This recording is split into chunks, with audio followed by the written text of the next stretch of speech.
going this way because there's a woolen mills down here, an outlet. I almost wish I was heading out on the trail this morning because, as the sound of music tells us, the hills are alive with the sound of music.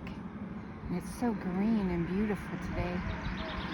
So I'm looking forward to getting on the trail just for the day and investigating the green walk. But first, I'm gonna go and look at the woolen shop and see what I can find.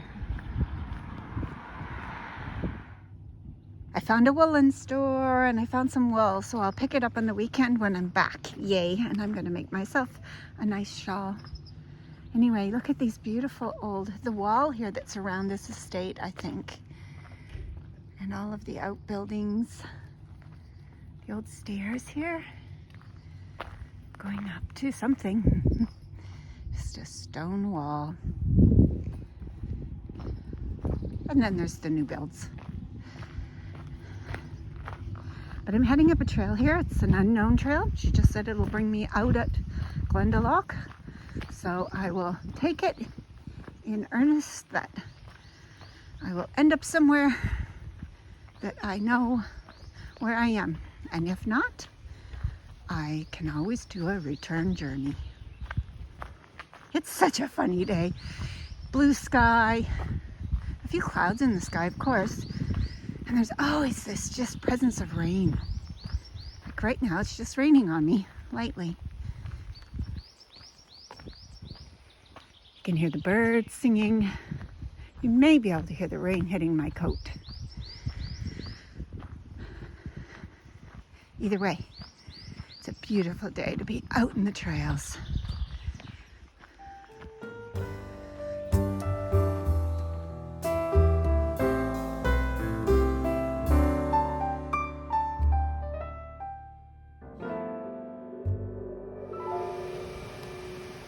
The monastery of the St. Saviour. St. Saviour's Church is signposted on the left-hand side of the green road 1 kilometer away from the old monastery of Glendalough.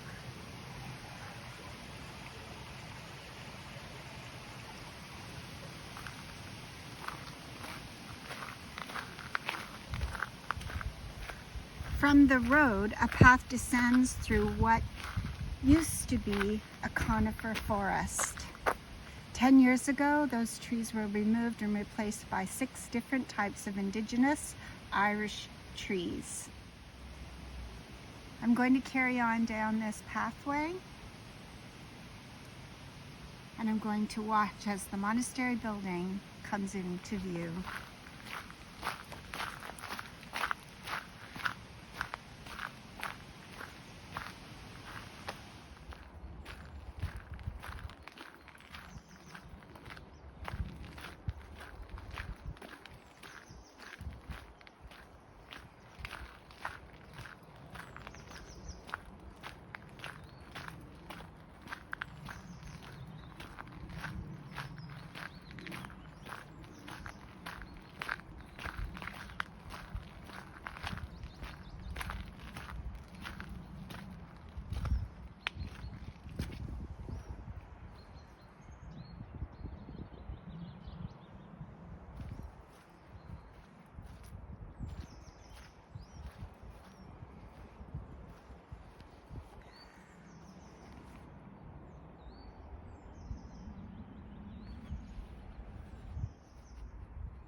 The story actually began in the 12th century, which was a great time of great change in Ireland. The Normans arrived on these shores in 1169, and with them continental European influence that had been absent from Ireland during the preceding centuries. They introduced a new political system, which led to changes in social and religious institutions as well. This marked the beginning of the decline of the old Irish culture and language.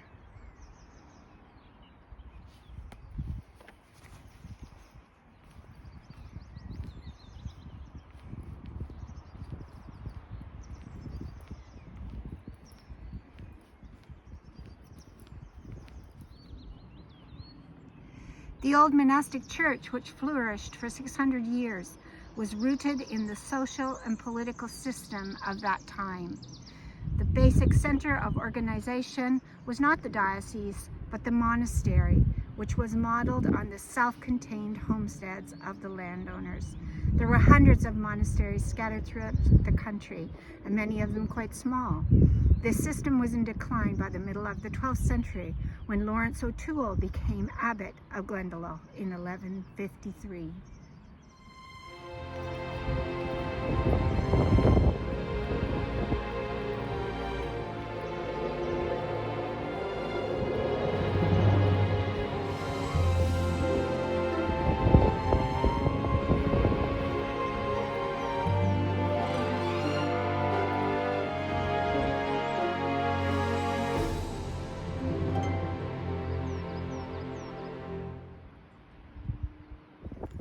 The wall of stone continues as you walk around the building.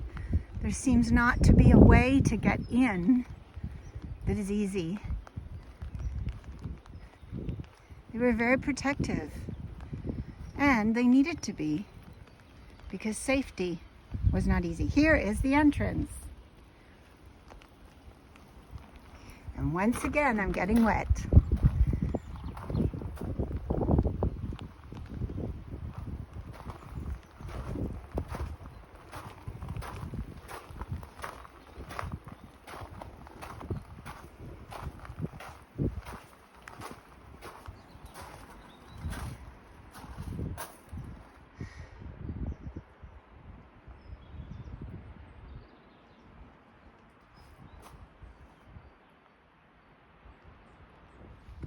As I stand here and look at this amazing piece of architecture, this church, this monastic community, the home of so many who are from the Roman Catholic tradition, I just discovered that the Pope has died, Pope Francis. May he rest in peace. He has been so ill that it's not a surprise, but I am sad. He was a wonderful Pope, and he tried and worked hard to achieve great things. So as I stand in this sacred space, I send up prayers as they now begin the journey to select a new Pope, and who knows what the future will hold.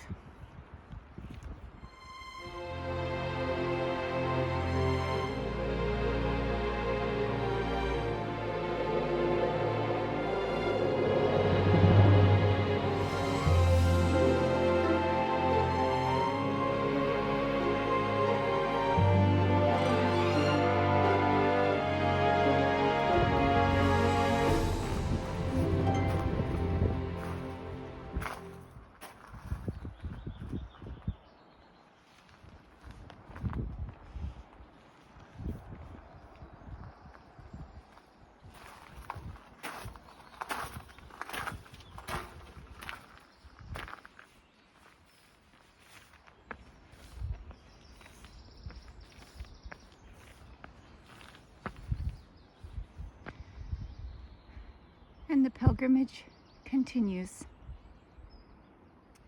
St. Kevin's Well.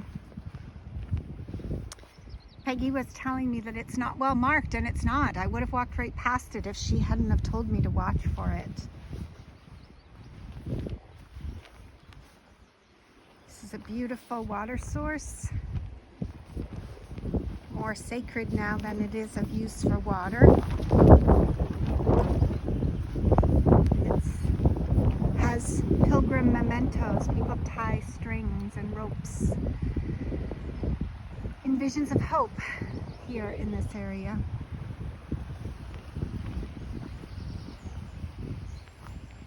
As I ponder on this journey and now thinking of the death of the Pope, we all have hope. We wonder what's next.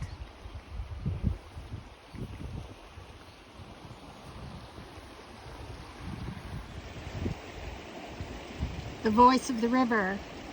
As you prepare to depart from St. Kevin's Well, you may feel drawn to the Glendalough River that flows nearby. You will notice it contains still deep pools alongside chattering racy shallows. Large granite stones lie in the bed of the river to the left, but they do not impede the continuous flow of the water. They only bring about changes in direction, which adds to the variety and sound of the river's movement. What effect do the obstacles that stand in your path have on the direction and flow of your life? Okay, so I've come up out of Glendalough on the Wicklow Way, come up over the hill, crossing the road. Now I've got the two signs telling me I can go back to Glendalough or I can carry on. So I'm going to carry on for a few kilometers down the trail and head toward the other end of Glendalough just for a fun day hike. So let's carry on.